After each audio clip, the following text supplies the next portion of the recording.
Habíamos cumplido un sueño. Mi esposa, mi hija de 1 año y yo. Habíamos comprado nuestro primer departamento.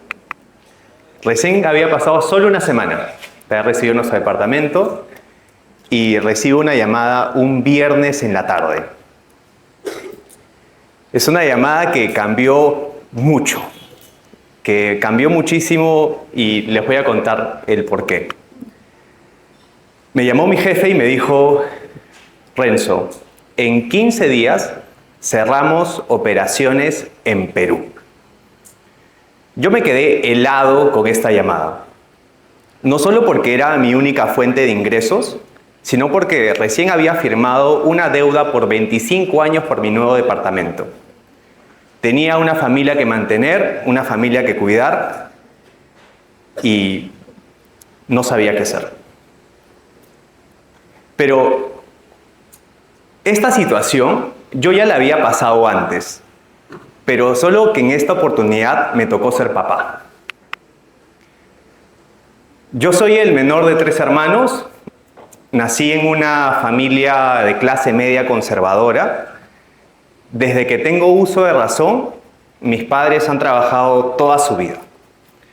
Mi mamá era la primera en salir de casa y en la última en llegar. Y mi papá igual. Siempre me ha transmitido sobre el esfuerzo, el trabajo duro. Siempre. Después de 25 años de trabajo, a mis padres los liquidan del trabajo donde están ejerciendo y les dan una muy buena liquidación. Ellos trabajaban en una de las empresas más grandes de telefonía en ese momento. Pero en vez de ver en su rostro, yo era muy pequeño, pero aún así me di cuenta de que no estaban muy tristes con la decisión. Los veía tranquilos. Más allá de la liquidación que habían recibido, creo que en el fondo también querían pasar más tiempo con nosotros. Porque si bien trabajaban muy duro, lo que nunca faltó en mi casa fue amor. Nunca faltó eso. Y así fue con la liquidación que ellos obtuvieron del trabajo que ejercieron tantos años, decidieron emprender. Decidieron utilizar todo este capital para dar un mejor uso, una rentabilidad. Y así fue que un año decidieron abrir un restaurante. Yo me acuerdo clarísimo cuando la inauguración de ese restaurante. Vinieron mis tíos, estaban mis primos, amigos de mis papás. Estaban muy emocionados y todo parecía que iba a ser muy próspero. Y se sentía en el ambiente de que así iba a ser. Todos estábamos muy felices. Yo todavía era muy pequeño, era muy pequeño. Pero el primer negocio familiar también fue nuestra primera gran pérdida. Meses después de aperturar, lastimosamente, nos robaron absolutamente todo. Fue un escenario devastador. Yo no me imagino lo que mis papás habrán estado sintiendo en ese momento. Tantos años trabajando, recibieron esta liquidación, buscaron crecer, emprender, y situaciones como esta,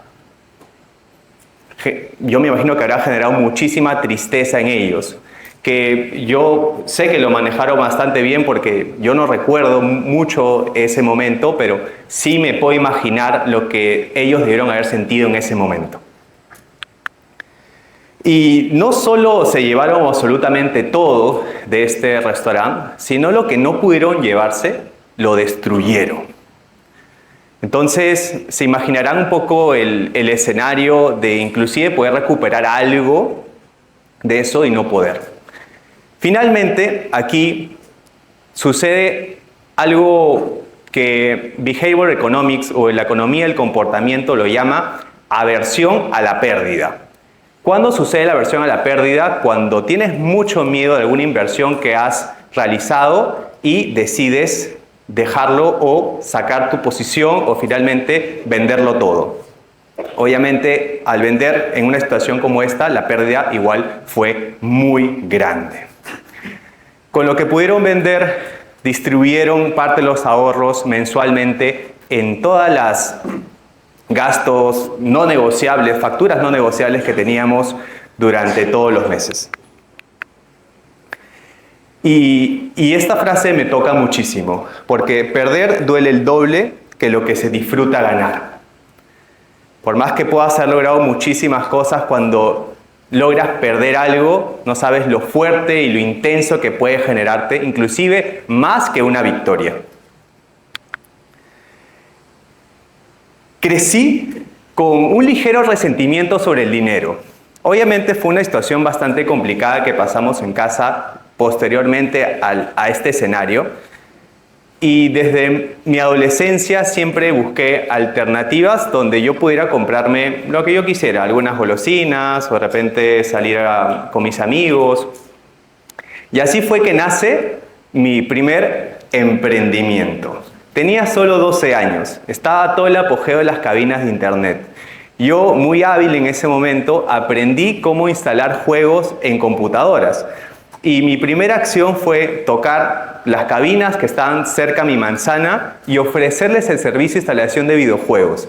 Era un vendedor. Ya me veían a mí súper pequeño, de 12 años, intentando negociar con un señor de 50 años cómo poder ejercer este servicio dentro de su negocio. Me fue bien. Los señores no sabían cómo instalarlo. Yo sí, era bastante hábil y gracias a eso me gané un par de monedas. Pero así como nació mi primer emprendimiento, también hay cosas que son muy temporales, como este negocio. Porque los dueños pasaron solo un par de meses y era una habilidad que no tenía ningún tipo de barrera de entrada. Cualquiera podría aprenderlo, no era muy complejo, solo dedicarle un par de minutos a practicarlo y podías aprenderlo. Y además de que mi propuesta de valor empezó a dejar de tener sentido para ellos. Y así fue que mi primer emprendimiento cerró. Cumplí los 18 años y quise formalizarme. Quise entrar a una empresa, principalmente con este motor y este ejemplo que siempre vi en mis padres desde muy niño. Y fue que entré a un restaurante a trabajar como mesero, que de hecho me ayudó muchísimo a entender cómo funcionaba un negocio desde dentro, pero también me ayudó a pagar mis estudios, que era para mí muy importante. Cuando entré a este trabajo, vi que muchos de mis compañeros tenían una tarjeta de crédito y lo hablaban con mucha normalidad. Yo recién había cumplido 18 y no tenía la menor idea lo que era este producto financiero.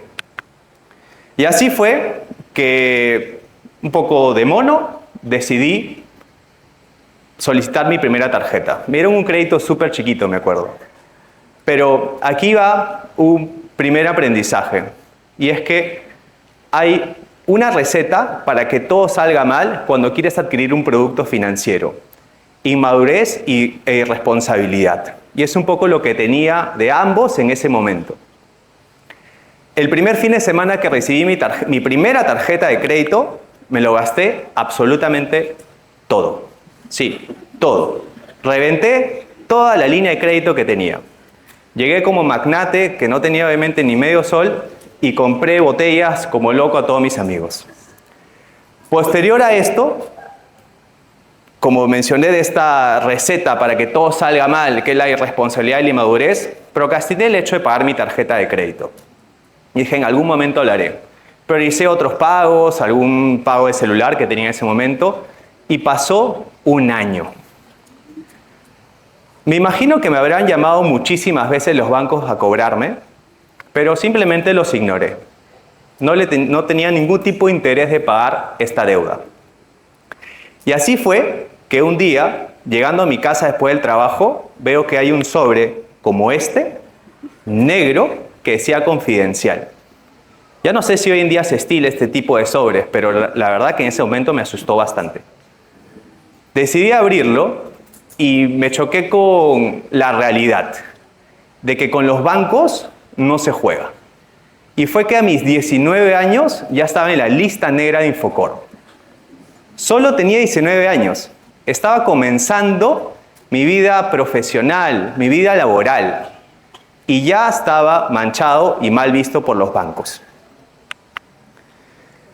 El crédito no es un dinero, y fue lo que aprendí. Es deuda disfrazada de oportunidad. Y así fue que decidí salir de esta lista negra que me tomó muchísimos meses. Me acuerdo que mi hermana también me aconsejó muchísimo en ese aspecto. Para eso yo he sido muy receloso con las acciones que hago a nivel personal. Y de hecho eso también me costó muy caro porque si lo hubiera informado a tiempo, probablemente no hubiera llegado a este escenario. Como dije, 19 años y ya estaba en la lista negra de Infocor. Mi segundo aprendizaje. Pasaron solo un año y conocí a una chica. Esa chica no tenía deudas, no estaba en Infocor como yo.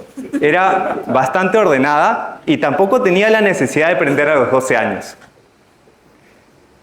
Ella me enseñó muchísimo desde muy temprana edad y creo que ella vio algo que yo no vi en ese momento, que fue que era un hombre de sueños. Y así fue que estuvimos, nos conocimos y me impulsó muchísimo a crecer, porque ella al tener una posición distinta a la mía y una historia también distinta a la mía, yo no podía quedarme atrás. Yo no podía ser el desordenado, el que salió de deudas, el que le faltaba el dinero. Pero sí no les voy a mentir que sí me sentí menos. Porque mientras yo tenía que trabajar para pagar mis estudios y ayudar en mi casa, ella solo estaba enfocada en crecer. Porque era lo que tocaba, finalmente. Estaba en la universidad y ella estaba enfocada en crecer. Entonces yo quise ponerme a la par y no quise quedarme atrás.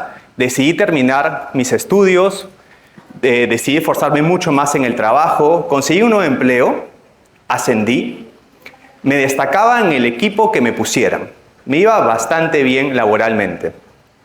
Porque realmente cuando te rodeas de personas que también estén motivadas a poder crecer, tarde o temprano terminas contagiándote, sea de lo bueno o de lo malo.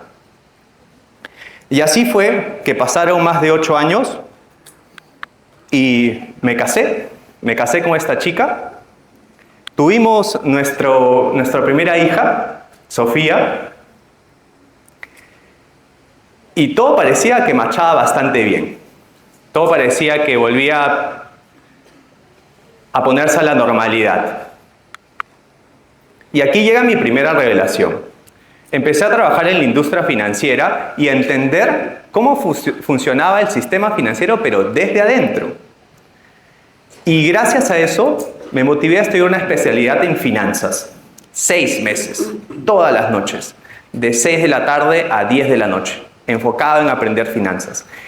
Y entendí cómo funcionaban las finanzas para una empresa. Y empecé a extrapolarlo a mis propias finanzas. Porque finalmente hay 4 conceptos en las finanzas que son indiscutibles, que es el ingreso, el gasto, los activos y los pasivos. Entonces, y nosotros como personas también tenemos exactamente los mismos conceptos dentro de nuestras finanzas. Y si nosotros nos entendemos este ABC de las finanzas, va a ser mucho más fácil poder gestionar nuestro dinero. Y así fue que después de estos 6 meses de estudio en finanzas, terminé y obviamente empecé a aplicarlo con mi propia familia.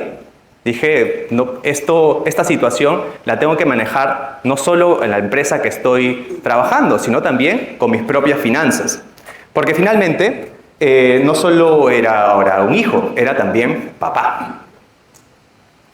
Terminando mi especialidad en finanzas llega mi segunda revelación. Y es que mi último profesor ve ciertas actitudes y aptitudes también a nivel financiero y las ganas que tenía de comerme el mundo, que me sugirió leer un libro que yo ya lo había visto y probablemente ustedes también ya lo han escuchado porque es muy popular. El libro Padre Rico, Padre Pobre. Lo había visto probablemente en algún stand de algún tío o de un amigo, en las librerías cuando pasaba.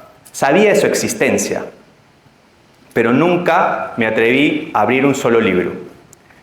Y así fue que con toda esta motivación, después de terminar mi especialidad en finanzas y con estas ganas de seguir aprendiendo más, decido comprar el libro y leerlo. Me lo devoré.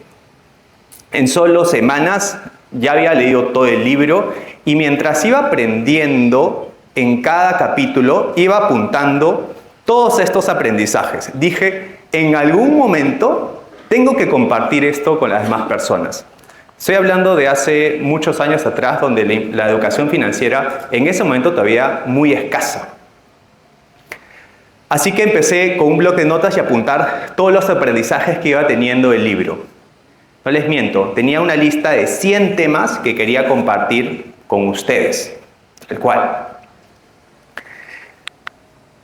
Y este libro no lo entendí, lo sentí y ya no podía ignorarlo. Ya no podía ignorar lo que había aprendido. Y no solo eso, empezó a nacer cierta motivación en mí en querer compartirlo y eran unas pequeñas pinceladas de mi hoy propósito. Pero este propósito y estas ganas que estaban naciendo en mí a nivel enseñanza, educación, nunca salían a flote porque tenía 1000 miedos. Tenía muchísimos miedos, vergüenza, no quería pararme frente a un celular a hablar, sentía de que todavía no estaba listo, pero yo seguía apuntando todo lo que iba aprendiendo y nunca paré de apuntar los temas que quería compartir con ustedes. Pero puse 1000 excusas, que mi hija está muy chiquita, que no tengo tiempo por el trabajo, que de repente voy a necesitar que mi trabajo demande un poco más de horas o conseguir otra fuente de ingresos. Me puse 1000 excusas, inclusive hasta el celular. No, mi celular no es para grabar videos, entonces no tengo el equipo visual para poder hacerlo, así que... Y así lo procrastiné por 9 meses. Tenía más de 100 ideas y una sola excusa, el miedo. Volvemos al inicio. Era un viernes por la tarde, recibo una llamada, es mi jefe y me dice, Renzo, en 15 días cerramos operaciones en Perú. Y aquí fue donde el dolor de la pérdida de un trabajo, de no poder sostener a mi familia, superó la excusa. ¿Qué es lo que pasa mucho? Cuando un fumador que tiene años haciéndolo, le diagnostican cáncer de pulmón, ¿qué es lo primero que hace? Deja de fumar. Porque el dolor vence la excusa. Aquí quiero resonar un poco en ustedes el hecho de, si ustedes están buscando hoy en día lanzar un nuevo proyecto, un emprendimiento, aprender una nueva habilidad, no esperen como yo, que el dolor de perder un trabajo, de tener una hija pequeña, de endeudarse por 25 años con un banco, haga que realmente ustedes tomen acción. Y es precisamente que les comparto esta historia. Ese mismo día, después de recibir la llamada, fui corriendo a mi oficina y empecé a planear el lanzamiento de Papá Financiero. Un espacio donde pueda educar a las personas en inversiones y en finanzas como si le enseñara a mi hija pequeña. Muy sencillo, muy digerible, muy desmenuzado.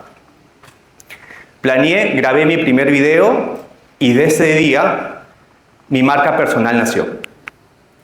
Hoy somos más de 100.000 personas en mi comunidad, en diferentes redes sociales. Mi propósito tuvo muchísimo más sentido. Hoy en día me levanto todos los días pensando cómo puedo ayudarlos más con sus finanzas, qué mecanismos, qué herramientas les puedo dar para que ustedes puedan seguir creciendo y así puedan tener esta tranquilidad, esta plenitud financiera que hoy estoy viviendo. Y quiero cerrar con esta frase. Gente fuerte crea buenos tiempos. Muchas gracias.